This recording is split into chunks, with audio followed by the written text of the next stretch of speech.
have a lot to say and not that much to say. I don't know.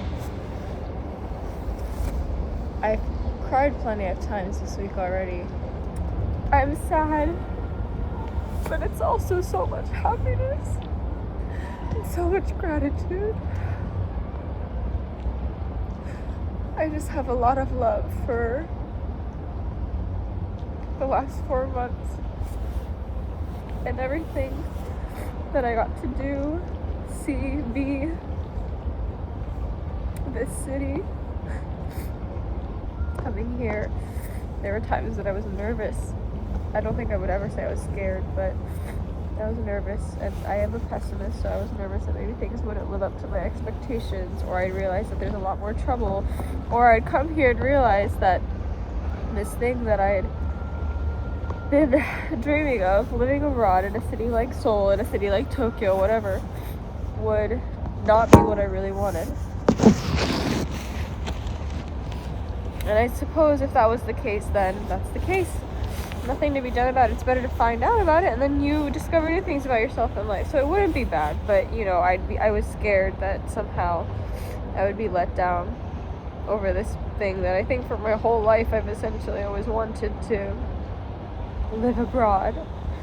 Whatever romanticized image I've had in my head. But I don't know, this confirms for me that this is something that I care about. This is something that I love.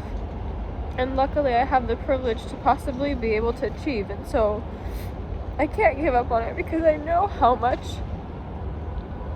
happiness this sort of lifestyle gives me. And I know like a realistic lifestyle, someone living here is not going to be the same as a study abroad student, but the environment is still the same. I'm just so very happy and thankful.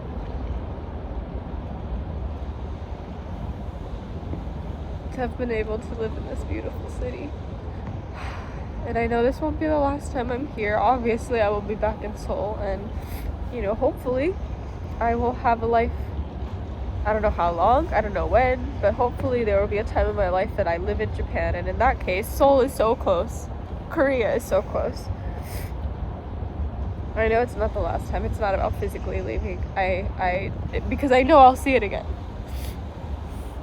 I think there's a lot more grieving going on about this stage of my life. It's really that. I'm very scared to go back home and proceed with a sort of unknown future, which I know is every single future. That's like repetitive to say unknown future, but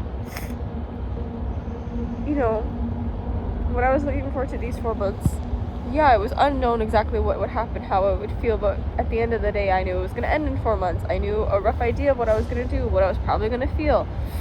And then after this, it's just a lot of open nothing that for the longest time, I didn't really know what I would be doing. And I don't think I know any better now, but I have a better sense of self after coming here and knowing what's important to me, knowing what I love, and recognizing it instead of suppressing it and telling myself that it's not worth it or that I can't have it because it's too impossible and that it's unrealistic.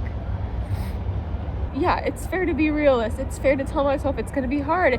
You have to manage your expectations. It might not be exactly what you want it to be. And I think that's the thing that's hard to grasp, is that life does get harder. It's going to get harder, but that doesn't mean it won't get better. It doesn't mean that just because it's getting harder doesn't mean that it's still not good. I think that's the hard part. Probably for anyone growing up, but especially for me. Everything's been, as long as you do XYZ right, it will be straightforward and it will be good. Even if it's difficult, it's not hard because I'm not taking any risks. I'm just doing everything that there's a guarantee, there's safety. And I know moving forward, there is no guarantee. There are no promises. There's no right path. And somehow I'm supposed to listen to myself and work hard at doing X, whatever it is, and hoping that things work out the way I'd like them to. And to think that there's a lot of time and yourself that you can invest in something for it to not work out seems very discouraging. But it's also fatalistic for me to think that that's what happened to me. It might happen to me, it might not. And if it happens to me, I will be able to start again. And I have such a hard time grasping that. Because I'm still a baby adult, I haven't done any of that yet. So I can't let that sort of theorized failure, preemptive failure, discourage me or convince me not to go for the things that I want just because I perceive that there's a higher chance of failure. That's the whole point. I can't waste my life trying to live safely and neglecting what I want just because I'm scared.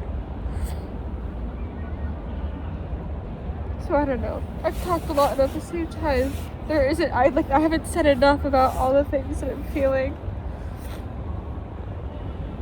I hope I go into 2024 much better now that this is a part of me. As much as I'm sad about it, I can also feel how so much of it is just out of happiness. I know it's ending, and it's sad that it's ending, and I'm sad that I'm moving on from this part of my life, but given everything that I've experienced and everything that I've felt, who I have been for the past 4 months, that's a part of me now. And so my future carries this with me too. And so I have to have hope that my future and who I am, that all of that will lead to something good, even if it's difficult, even if it's not always great.